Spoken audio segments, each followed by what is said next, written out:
Alright guys, back to Smalls Outdoors. So, I showed y'all in the last video of the most versatile lure that you can really have in your box. Now, as most of y'all know, I'm more or less in love with rooster tail. And for me to work with rooster tail, a lot of things happen. The tails come apart or a blade comes off, you know. People would scrap the lures. They would just throw them away. They'd lose the tail. Everything else will be good. This old lure that I bought from a garage sale, it was literally in a box, and I paid $5 for it. Just a lure alone is about 3 or 4, something like that. So automatically, I'm making my lure where it's worth my money at this point. It's to the point where it's fixable. I can go ahead and do it. Let's save some money in the process. So I'll pull out my fly tying gear. But here's the best part, is I can get creative with it. And with that being said, we got chicken feathers of all colors. I've got green bucktail, purple chicken feathers, orange chicken feathers. I got this nice little flash if I want to put it in there. I got this flash boo right here. I mean, there's a lot I can do to this thing, and I can scheme something up pretty nice. Since I tie flies, I'm more susceptible to know a better fishing pattern and color wise and the variety that it brings you. And I can really tie a lot for myself. The hardest thing that I've ever done is a caddy, which is about that big. In reference, it's probably the size of just this shank right here. That's it. And so with that being said, we're going to dive into it, and I'm just going to show you how I get it done. So this particular rooster tail has a plastic piece. How did that happen? Has a plastic piece that rotates. If there's a way for me to clamp it down, I would. But for this video, I'm sure I can do it my own damn self. So you're going to hold that pressure, otherwise the string's going to unwind. I can feel it sawing back and forth. You can see it drop, pick up, drop, pick up. No bueno. So I'm going to go over it again to prevent that from happening. At least I'm going to try to. Yeah, there it goes. And it helps if you have to just move your treble hook out of the way. Just kind of spider web it to where it's out of your way. So, in this case, I needed to do it. Oh, don't do that to me. Don't do that to me. There it is. Alright. Back to track.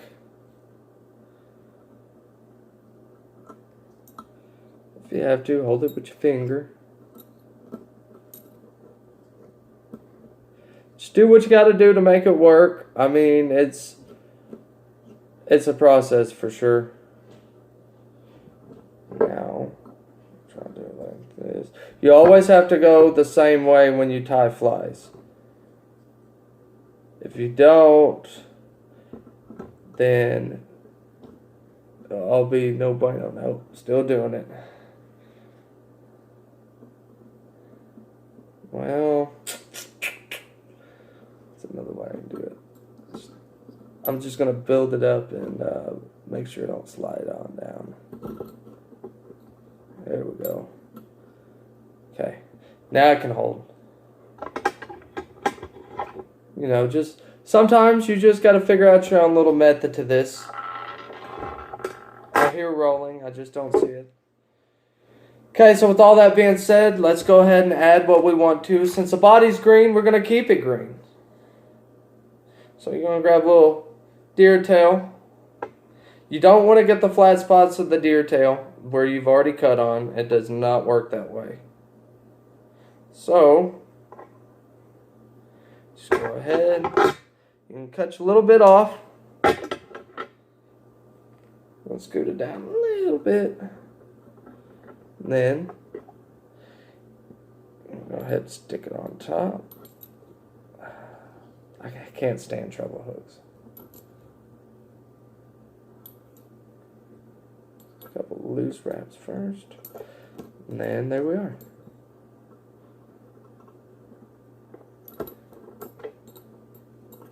Try not to put too much, otherwise you're going to get a big old ball of yarn instead of a lure. If you have to, just build it up. You know, you still got a little bit to go. I'd rather put it on the hook than this plastic piece, but this plastic piece is on here for a reason. So if it ain't broke, don't fix it ordeal. Okay. Instead of me putting bucktail on this flat side, I'm going to go ahead and spruce it up with a green feather. And these green feathers is not just green, they have brown in them as well. So picking out the right one, there we go. Picking out the right one will do it for you. You want to kind of cut it to length where it's not too long but not too short. We're going to go ahead and throw it on there.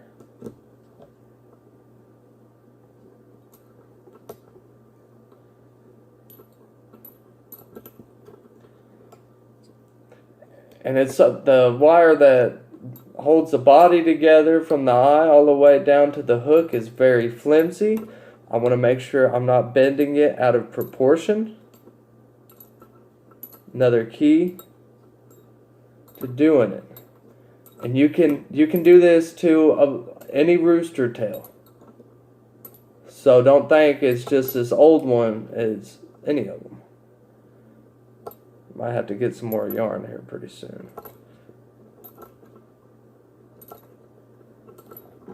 Okay, got the tail on there. Now, I want to make it crazy. I want to make it wild. I want to make it look neato Frito.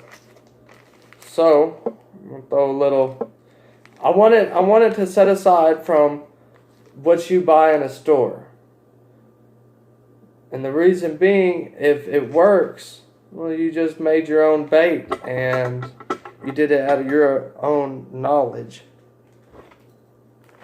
So I'm gonna throw a little purple in there.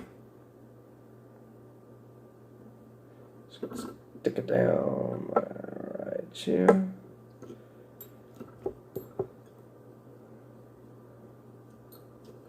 And as you can tell, this lure is kind of coming along pretty awesomely. Okay, I'm just checking the battery. I heard something ding. I'm making sure the video's not getting cut off. And as you can tell, as I'm going through this, I have little frays. You might not be able to see it on your camera, but there's little frays right here. Just kind of knock them off if you have to. Just cut them off with your scissors. Oops. Okay, now I got that on there. Alright, I still want to make it look like a different lure. This'll be perfect for trout, by the way, guys. So don't think this is just for bass or crappie or, you know, something random, a random species, because I promise these are very, very potential on your fishing hole. The potential is like out of there.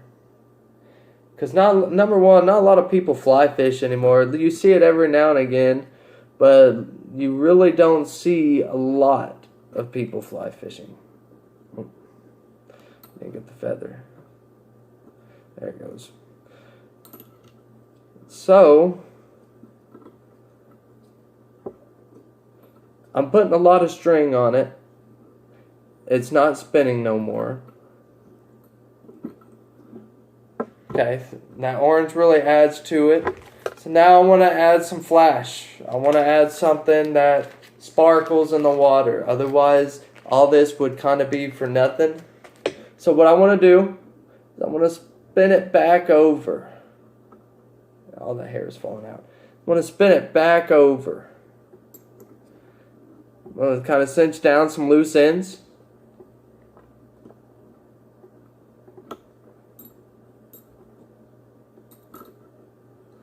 Okay, loose end done. Now, I put the feathers on the bottom and the bug hair on top, so I would think it'd be more proportional, even though the fish don't like proportion. I think it would be more proportional if I just add a little bit of stuff here.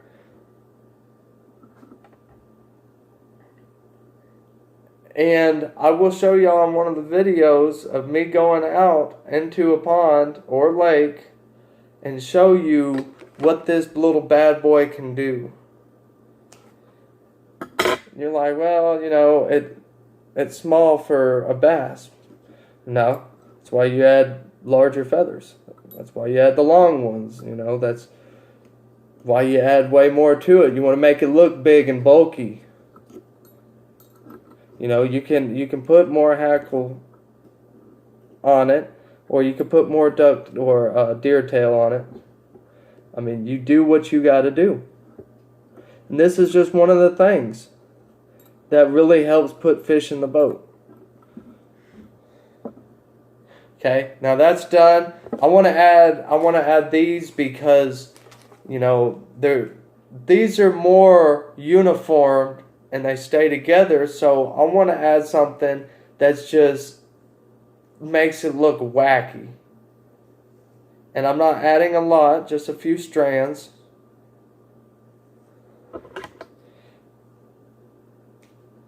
And a few strands really help bring this little lure live. But once I take it out of the vise, you will see the difference between a Walmart or off-the-shelf lure. You can really see the difference. And sometimes that's a good thing, sometimes that's a bad, you know, but in this case, we're going for the good. Alright, we'll go ahead and whip it up.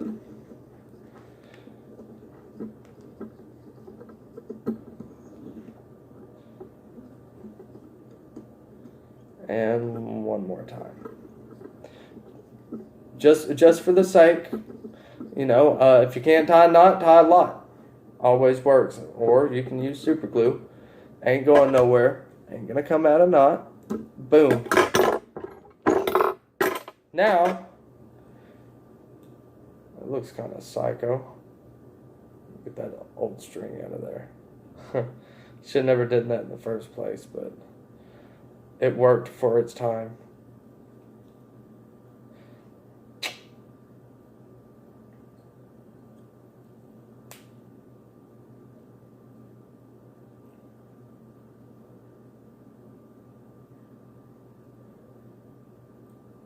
There it is. Oh, still don't do that. All right. There it is, right there. A good trout lure. And we just added a bunch of random stuff that looks good. And what this will do is it'll create more drag and it'll create more spoon movement per, you know, inch of line, per se. You'll have more rotations because of the drag. It's got a lot more resistance than what it really originally had. So this right here is going to be a good key into nothing else is working. Let's go, let's get wild with it. That's what this is right here. That's what all your flies, if you're throwing off a regular, you know, fishing pole, then yeah, it's going to get wild. You're going to get a lot of bites off of everything.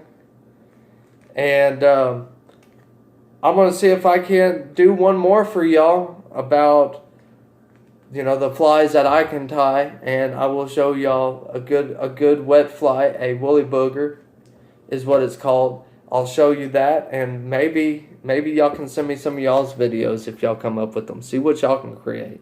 Alright guys, 5 more casts.